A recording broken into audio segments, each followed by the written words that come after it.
어울린 작은 공. 여기에서의 난장이는 여기 이 집안의 아버지인 거 알고 있죠? 네.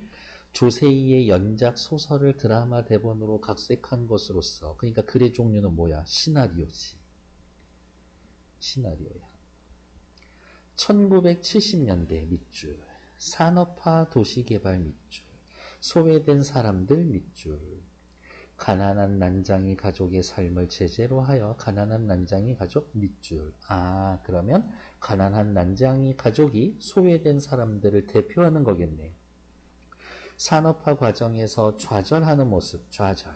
이에 저항하는 과정, 저항.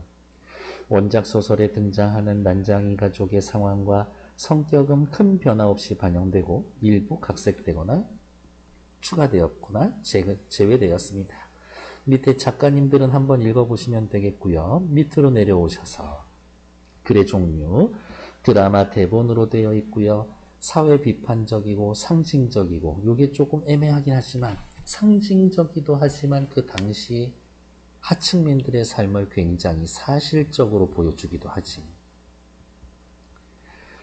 70년대 서울의 재개발 지역. 아, 여기 동네 이름 너무 재수없어.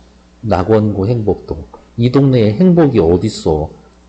동네의 이름이 반어적이지. 삶의 터전을 빼앗긴 도시 빈민의 삶과 좌절에 대해서. 여기 줄거리 부분이니까 줄거리 부분을 확인하시면 되겠고요. 그 다음 요거 중요하지. 전체적으로 어둡거나 명암의 대비가 뚜렷한 장면을 제시해서 황량한 분위기를 전달하고 있습니다. 명암의 대비가 뚜렷하다는 건 다른 말로 이야기를 하면 선악의 구분이 명확하다.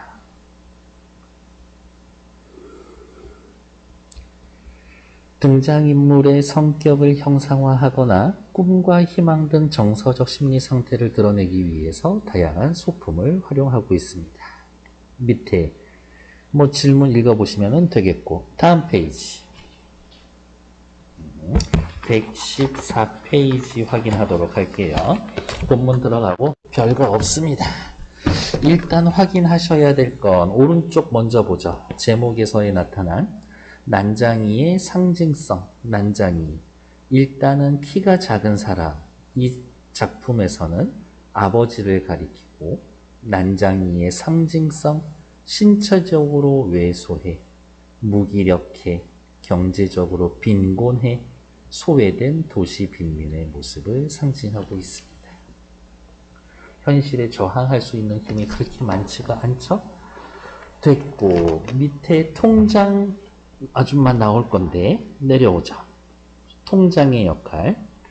소설에서는 전후 사정과 인과관계를 서술자의 서술을 통해서 설명해 줄 수 있지만 소설에서는 서술자. 시나리오에서는 인물들의 대사와 행동을 쓸 수밖에 없습니다. 따라서 원작 소설에는 없는 통장이란 인물을 등장시켜서 밑줄, 계고장을 받는 이후의 상황을 설명함으로써 시청자의 이해를 돕고 있다. 정보를 전달해 준다라고 보시면 되겠네. 밑에 거 됐고, 오른쪽으로 잠깐 넘어갈게요. 정말 하늘이 무너지고 사람 죽이고 싶은 생각이 들 수도 있어요. 철거 계고장 받으면, 난장이 가족이 받은 철거 계고장은 집을 철거하겠다라는 예고, 정해진 날짜까지 집을 비워야 한다. 근데 문제는 뭐냐면 이때까지 집을 비우지 않고 철거를 하는데 지장이 생기면 그때 생기는 비용도 다 니들이 내야 돼. 이렇게 하는 거야. 니네 집 부수는데 이렇게 날짜 그때까지 철거해야 되는데 니들이 철거 안 하고 우리들이 사람 불러다가 철거하면 그 비용 너네 청구할 거야. 이렇게 얘기하는 거야. 사는 집에서 쫓아내는데 집 부수는 비용까지 물어내게 하겠다고. 나쁜 놈의 새끼들이지. 글의 종류는 시나리오고요. 대사 지시문이 있고요. 당연히 특수한 시나리오 용어, 촬영할 때 쓰는 것들. 희곡에 비해서 시간 공간의 제약이 적고 장면 변환이 자유롭다. 컷! 하고 또 다른 데 이동해서 찍으면 되니까. 이제 앞부분으로 넘어올게요. 난장이, 아버지, 이름, 김불이, 어머니, 영수, 영호, 영희, 오빠, 큰오빠, 작은오빠, 막내 여동생. 영수, 영호, 영희 남매의 가족은 무허가 판자촌에서 집을 짓고 있습니다. 무허가 판자촌. 그러니까 공무원들 입장에서는 너네 빨리 집 치워 라고 말할 수 있는 근거는 있지. 수도 배관공인 아버지는 키가 작아서 주변 사람들에게 난장이라고 놀림을 받는다. 사회적으로 무시받지. 아버지는 가족을 위해 열심히 일하지만 집은 늘 가난하다. 열심히 일하는데 가난해. 바로 이러한 게 사회적 모순이지. 사회적 모순. 열심히 일하는데도 돈이 모이지가 않아. 영수와 영희는 학업을 중단하고 공장에서 일을 하지만 집안 사정은 별반 달라지지 않는다. 역시 사회적 모순이죠. 엎친 데 덮친 격, 설상가상으로 아파트 개발 계획이 발표되어 영순의 집은 철거될 위기에 처하게 됩니다. 집 없으면 안 돼. 씬 넘버 12, 난장인의 집, 밤. 씬 넘버, S샵, 이런 거 뭐라고 이야기해요? 시나리오 용어에서 장면 번호라고 이야기를 하죠. 장면 번호. 장면 번호 다음에는 뭐와요? 뒤에 시간과 공간에 대한 정보를 제공해 주지. 난장이와 어머니는 마당에 있는 평상에서 저녁을 먹고 있다. 집으로 돌아오는 영호, 밥상 앞에 털썩 앉는다. 여기 둘째 영수, 첫째 누구야? 영수 말고 영호는 좀 성격이 공격적이야. 밥상을 보면서 아이고 이거 먹고 힘쓰겠나? 어디 고기 좀 먹고 삽시다. 에? 빈곤한 밥상을 보며 불만을 드러내고 가난하니까 고기 못 먹고 있는 거지. 요즘 애지간히 하지 않으면 고기도 못 먹겠더라고. 삼겹살 왜 이렇게 비싸? 들깨처럼 쏘다니다 들어와서는 에이 뭐 좋은 일 볼 거라고 맨날 집구석에 기어들어와. 엄마랑 대사야. 아들에게 눈길을 주면서 나쁜 놈, 그게 아버지 앞에서 할 말이야? 응? 에헤이 돈 벌어준다고 그러네. 지금까지 특별한 직업이 없어. 인생 한방이지. 이런 생각도 조금 가지고 있는 애고. 그래 말 잘했다 이놈아. 고기 반찬 먹고 싶으면 사지 육신 멀쩡한 내 놈이 돈 벌어와. 이런 이야기 하는 거 보면 역시 아들이 아직 변변한 직업이 없는 거죠. 고기 반찬이 아니라 네가 돈 벌어오면 소라도 잡아올 거야.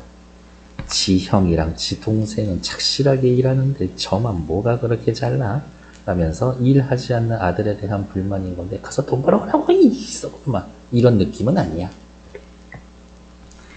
영호, 인상을 찌푸리고 자리에서 일어나면서 이렇게 괄호 안에 들어있는 말들 뭐라 그래요? 지시문이죠. 지시문은 뭐 합니까? 인물의 표정과 행동을 지시하는 거지. 표정과 행동을 지시합니다. 아씨 또 그 그 소리. 나 김영호요. 시시한 거 아닙니다. 안 합니다. 다들 아실만한 양반들이 자꾸들 그러시네. 시시한 거 어떤 일일까? 적은 봉급을 받으면서 노동자의 삶을 사는 거.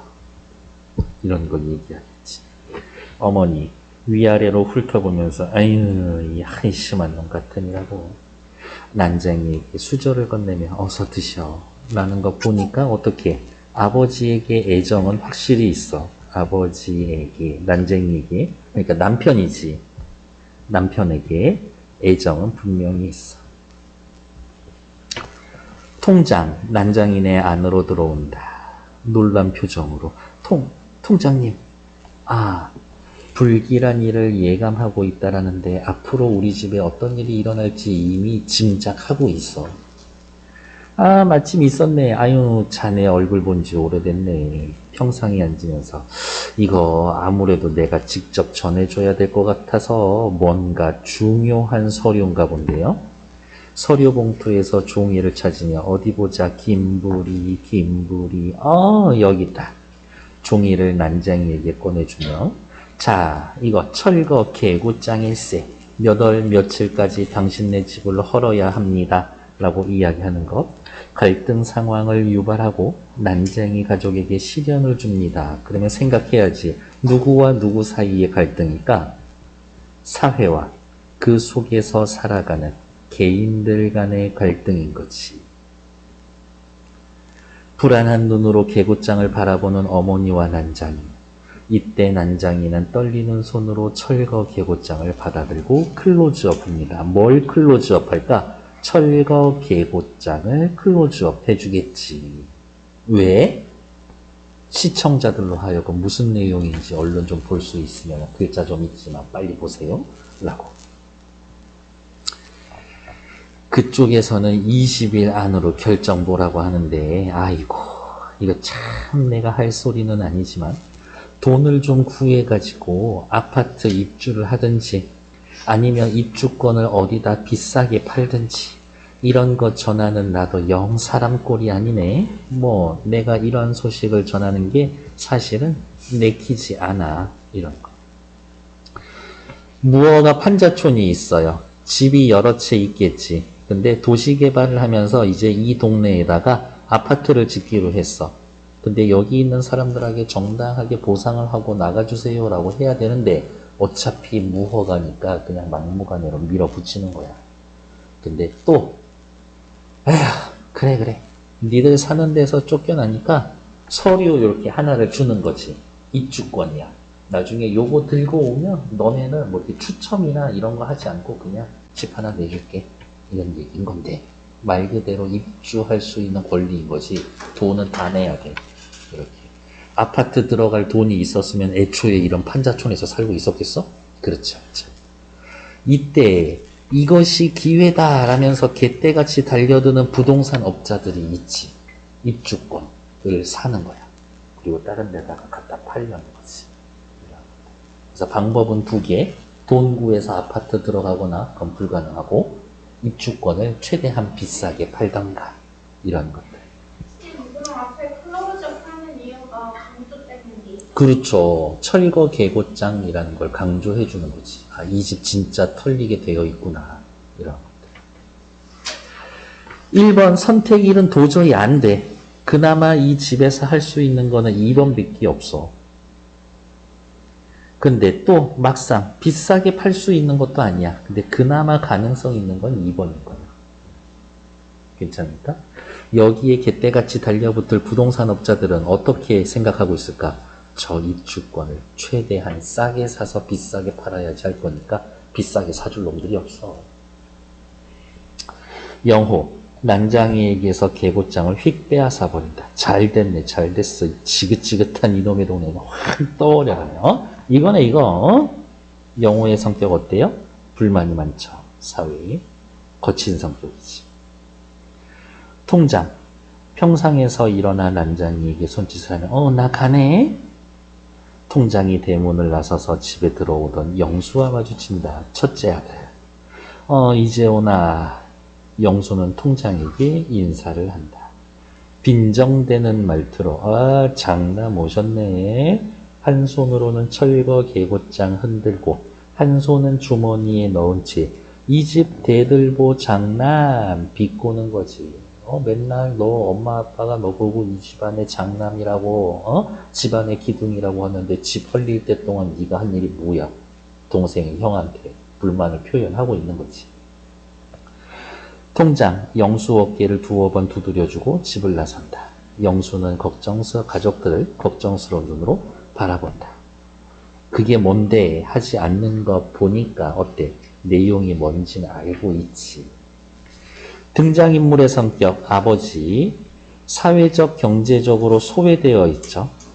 근면하지만 소극적이야.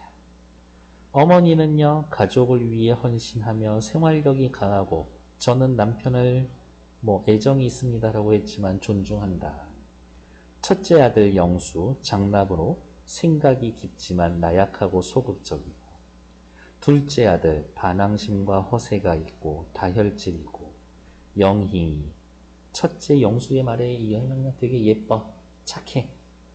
막내 밝고 긍정적이고 가족을 위해 자신을 희생하는 헌신적인 성격의 소유자다. 이 정도 확인해 오시면 되겠지. 다음 페이지. 씬 넘버 13. 안방. 어머니는 쌈짓돈을 세다가 꼬깃꼬깃 모아놓은 돈을 세다가 철거 개고장을 보면서 크게 한숨을 쉰다. 집이 홀린다는데 당연히 걱정되지. 옆에 누워있던 난쟁이 역시 걱정스러운 마음에 잠을 이루지 못합니다. 고민이 많아서 잠을 이루지 못합니다. 전전반측. 고민이 많아서 잠이 오지 않아요. 전전반측. 씬 넘버 14. 마당밤. 오, 여기가 자꾸 밤이 나오는 이유에 대해서 좀 생각해야 되겠네? 우리 솔직히 낮에는 근심걱정거리 좀 바빠서 잘 안 떠오르는데 밤에는 근심걱정거리가 많이 떠오르잖아요? 평상에 앉아서 고민하는 영수. 하지만 답은 없어. 영호, 화장실 가려고 마당으로 나온다. 바깥 날씨에 어깨를 주물며 아우, 그게 고민한다고 되냐? 그냥 들어자. 미동도 없이 계속 앉아있는 영수. 그게 고민한다고 되냐? 영호는 확실히 지금 자신들에게 닥친 현실을 인정하고 있어요. 어쩔 도리 없지 않냐? 이거지. 그렇다고 패배감에 휩싸여 있는 거는 아니야. 영호, 형을 바라다 보면서 그거 진짜 지질이 궁상을 떨어요. 둘째는 형이 못마땅해. 밑으로 내려옵시다. 뭐야? 영희의 작업 공장. 새벽? 왜 새벽부터 공장에서 일하고 있지? 새벽 3시를 가리키는 시계, 멈추지 않고 돌아가는 기계들, 기계를 만지는 직공들의 분주한 손길. 70년대. 노동자의 착취가 이루어지고 있는 그거를 굉장히 잘 보여주죠. 졸고 있으면 일하라고 바늘 같은 걸로 찔러 사람을. 나쁜 새끼들. 기계에서는 열기가 뿜어나오고 엄청난 소음이 귀를 괴롭힌다. 라디오에서 나오는 음악이 기계음에 섞여 웅웅댄다. 영이 깜빡깜빡 졸고 있다. 피곤하니까. 조장, 공장 안을 이리저리 다니며 졸고 있는 여공들의 팔을 옷핀으로 찌른다. 나쁜 새끼들 아주. 졸고 있는 영희도 옷핀에 찔린다. 클로즈업. 영희의 작업복 팔 부분에 한 점 빨간 피가 묻어납니다. 그만큼 열악하게 근무하고 있어요. 고생하고 있습니다. 를 보여주는 거지. 클로즈업 지금 2번 나왔죠? 다 강조합니다. 생각하면 돼. 정신 차려. 정신 차려, 정신. 기계가 멈추면 공장이 손해고, 공장이 멈추면 우리가 다 손해야. 조장이년, 생각의 기본은 뭐예요? 거기에서 일하고 있는 노동자보다 공장이 더 중요하다고 생각하고 있는 거지. 생산성 중심의 사회, 폐해를 보여주고 있는 거지. 사람 나고 공장 났지. 공장 나고 사람 났나. 영희, 호주머니에서 이렇게까지 해야 돼? 잠 깨는 약을 꿀꺽 삼깁니다. 아마 약 이름은 타이밍일 거예요. 타이밍이라는 잠 안 오는 약이 있었거든요. 옆에 있던 파마 아줌마가 영희에게 다간다. 영희야. 못 듣고. 야, 김영희. 왜요, 아줌마? 너 살살 말해. 너 이러다 시집 못 가? 무슨 말이야? 너 평생 이렇게 있으면 공장에서 일하다가 너 늙어 죽어. 이거야. 사실은 늙어 죽기 전에 몸이 고장 나가지고 들어 눕게 될 거예요. 이렇게 일하는. 영이 손에 들린 약을 가리키면 야, 나도 저 독한 조장한테 오핀에 찔리기 전에 하나 줘라. 돌아가서 졸려서 돌아가시겠다. 야. 잠 깨는 약을 동료 아줌마에게 주는 영이.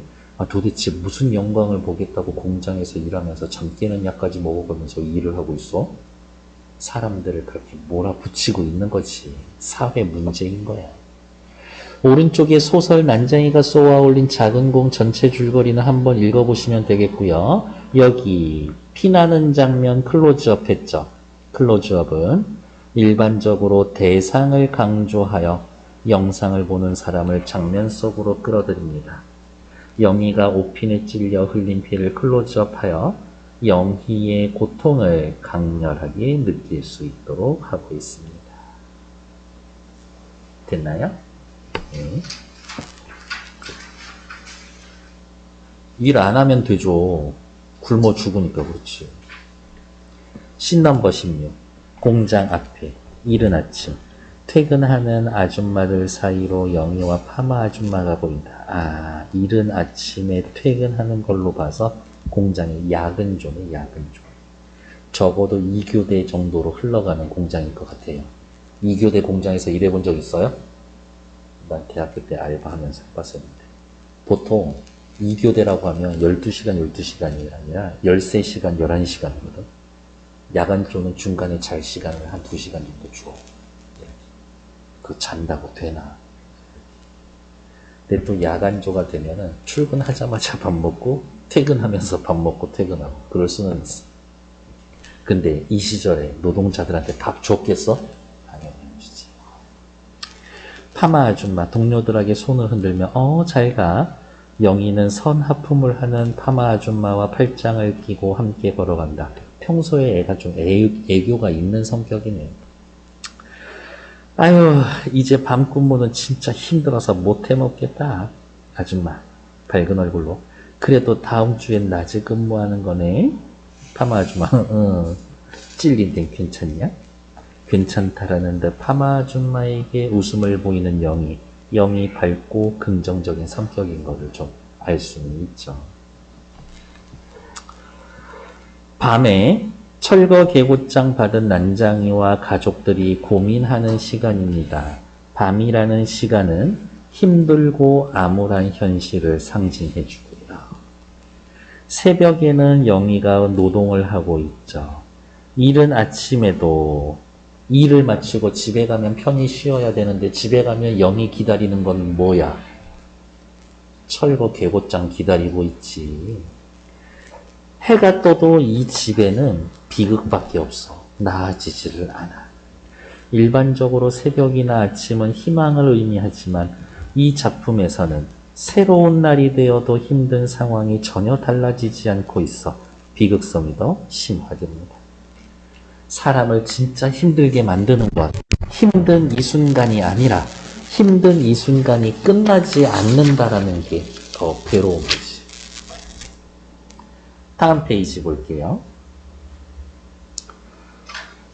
난장이네 집, 씬 넘버 17, 아침. 위에다가 그럼 또 이렇게 써놓을까? 비극은 계속. 비극은 계속됩니다. 이런 거죠.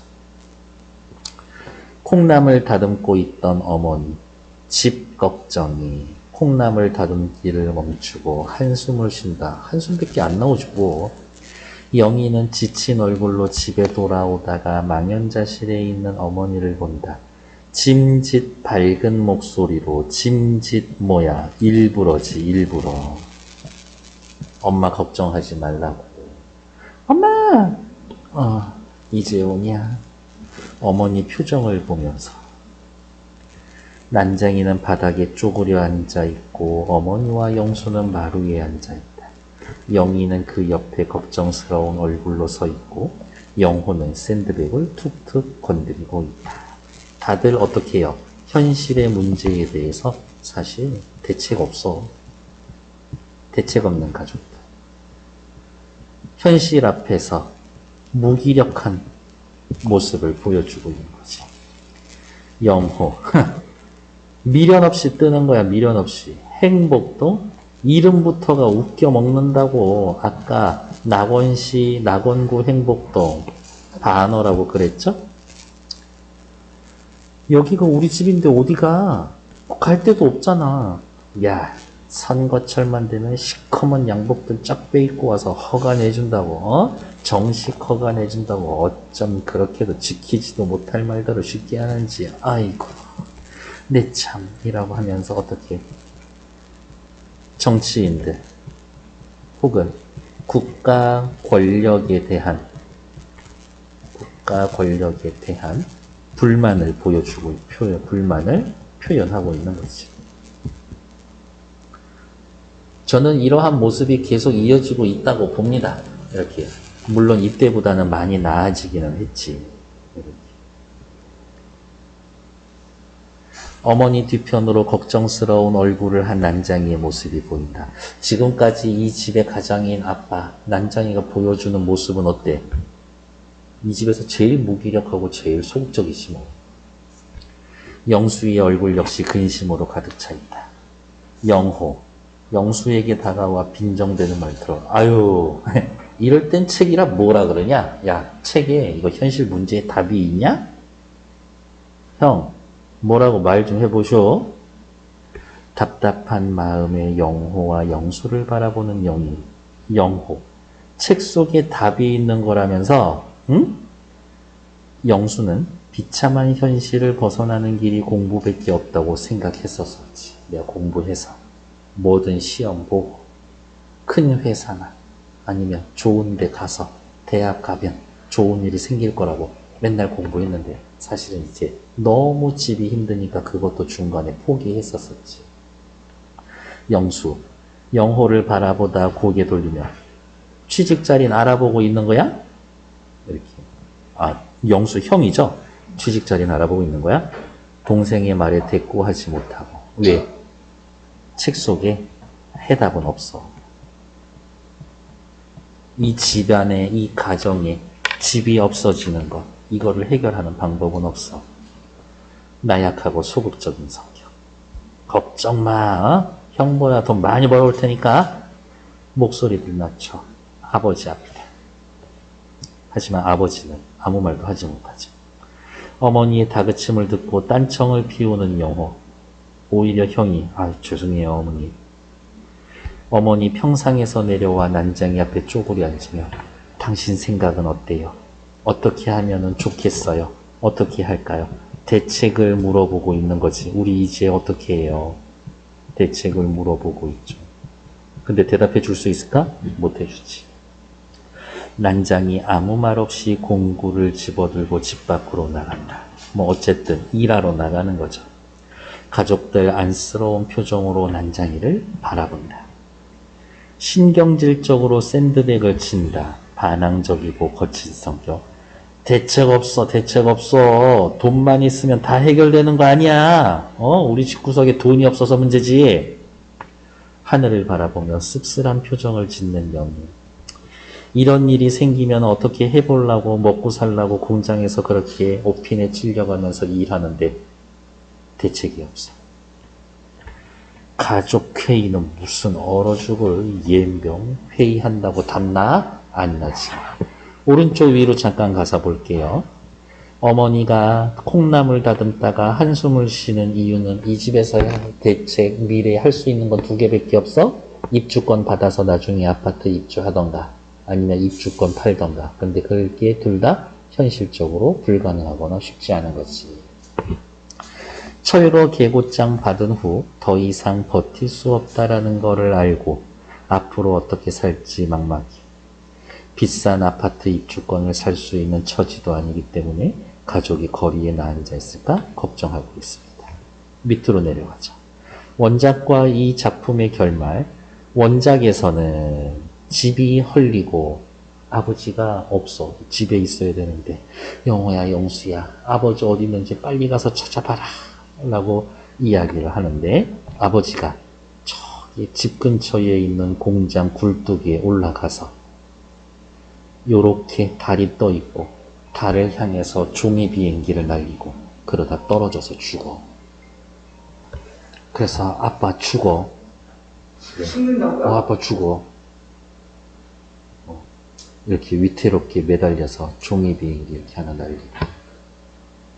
난장이는 굴뚝에서 떨어져 목숨을 잃지만 이후 영희의 상상 속에 등장하여서 작품 속의 제목처럼 공을 쏘아 올린다. 이 작품 시나리오에선, 드라마에선 난장이가 쇠공을 하늘로 던지는 장면, 그 쇠공이 불꽃으로 바뀌어 하늘을 수놓는 장면으로 작품을 빛난다. 난장이가 공을 쏘아 올리는 장면을 통해서 이상과 꿈의 실현의 가능성이라는 메시지를 전달하고 있습니다.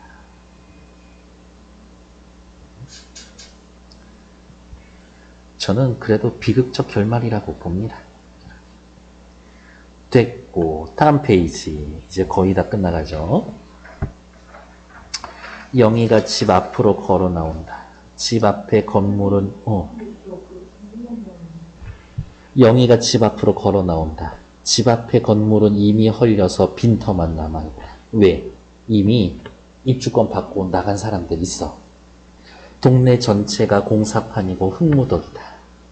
걸어가던 영희 눈에 쓰러진 꽃이 보인다. 별표. 난장이 가족이 겪는 현실의 억압이나 고통. 꽃을 다시 세워서 땅에 묻으며 주변 풍경을 돌아봅니다. 쓰러진 꽃. 이 가족을 상징합니다. 뒷부분 줄거리. 투기업자의 농간으로 입주권 값이 뛰자 영순에는 시에서 주겠다라는 이주 보조금보다 약간 웃돈을 받고 투기업자에게 입주권을 판다. 그러나 빚을 갚고 나니 남는 게 아무것도 없다.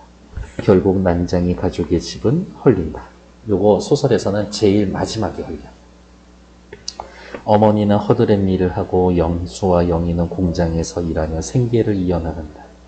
아버지도 일하며 적은 돈이나마 벌자고 했지만 야, 난쟁이한테 무슨 일을 맡겨. 사람들의 무시와 편견으로 일이 어렵게 된다. 입주권을 돌려주겠다라고 약속을 받고 철거에 참여했던 영호는 자신이 속았다라는 것을 깨닫고 투기업자를 찾아가고, 투기업자에게 복수하려던 영호는 영수의 설득에 행동을 멈추지만, 이게 또 난리 나네.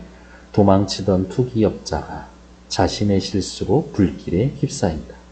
영수는 동생을 지키기 위해서 방아쇠를 뒤집어 쓰기로 합니다. 됐을까? 결국 그냥 비극이야.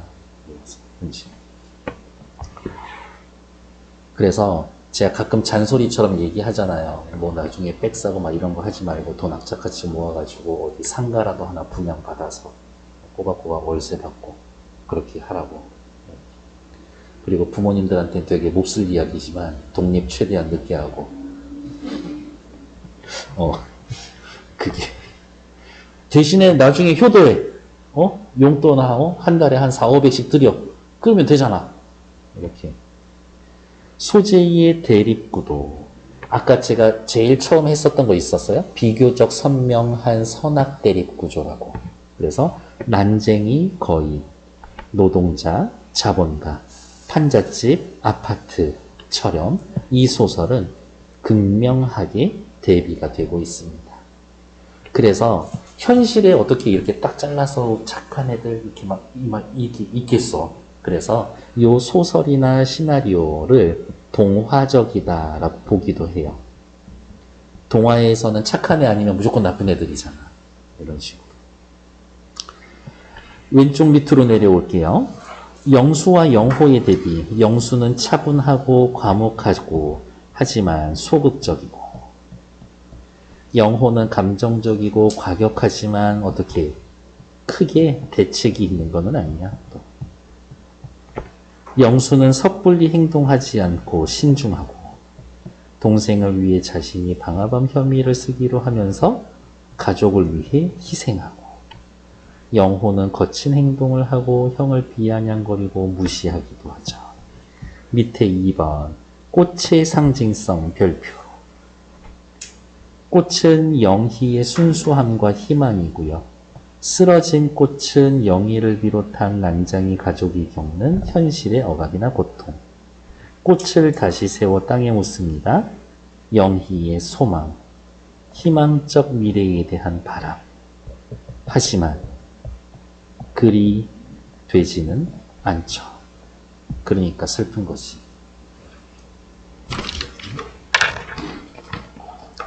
그리고 요즘 같은 고금리 시대에는 뭐 어디에서 대출 받아가지고 뭐 해보겠다라는 생각은 잠시 멈춰. 그리 되지 않을 것이다. 대책이 없어. 신중해.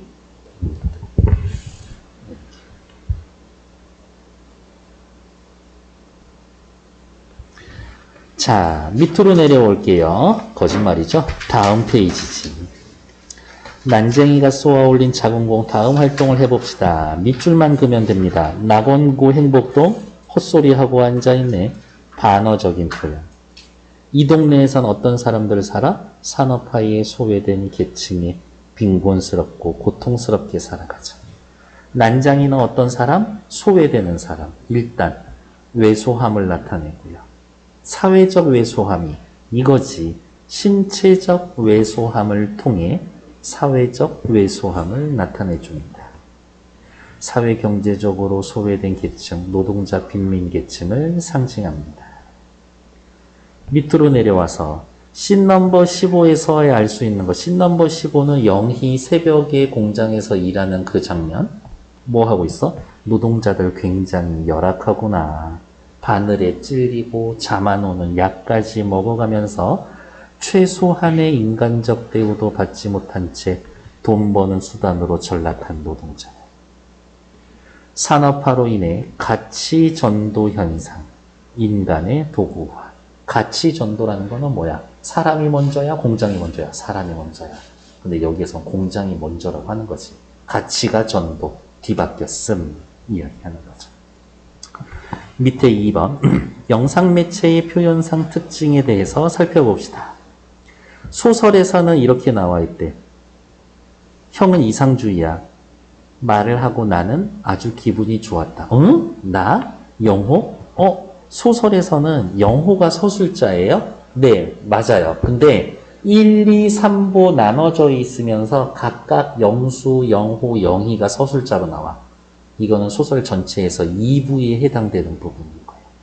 이렇게. 형은 이상주의자야. 내가 이런 멋있는 말을 하다니. 약간 좀 기분이 좋아졌어. 그것만 갖고. 나는 아주 기분이 좋다. 나도 형만큼 자랐다라는 걸 알려주고 싶었다. 다른 아이들과 달리 어려운 말을 할 수 있을 만큼 자랐다라는 걸 알려주고 싶었다.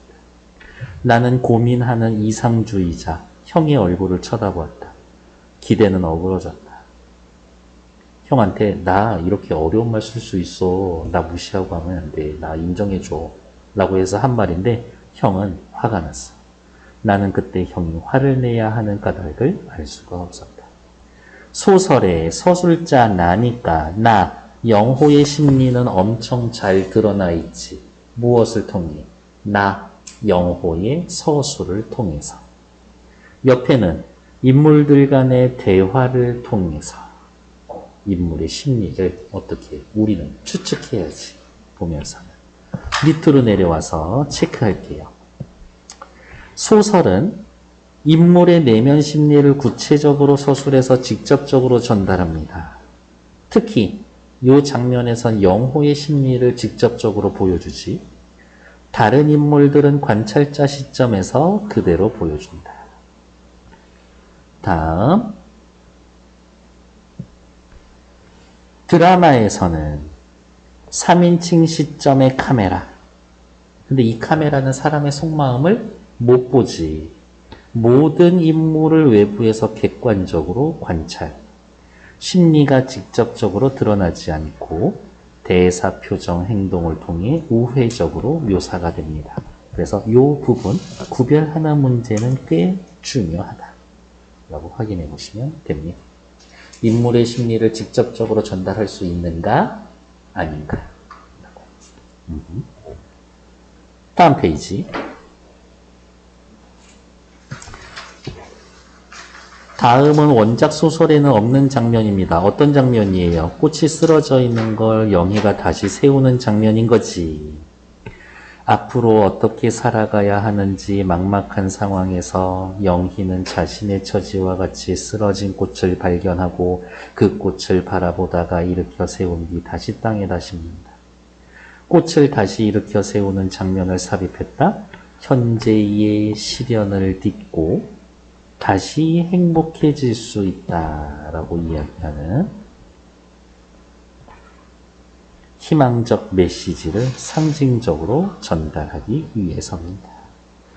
밑에 나와 있는 거는 뭐 크게 노래 여기까지는 가지는 않을 것 같아요. 그래서 얘는 한번 읽어보시면 되고 패스, 오케이, 일단 정치.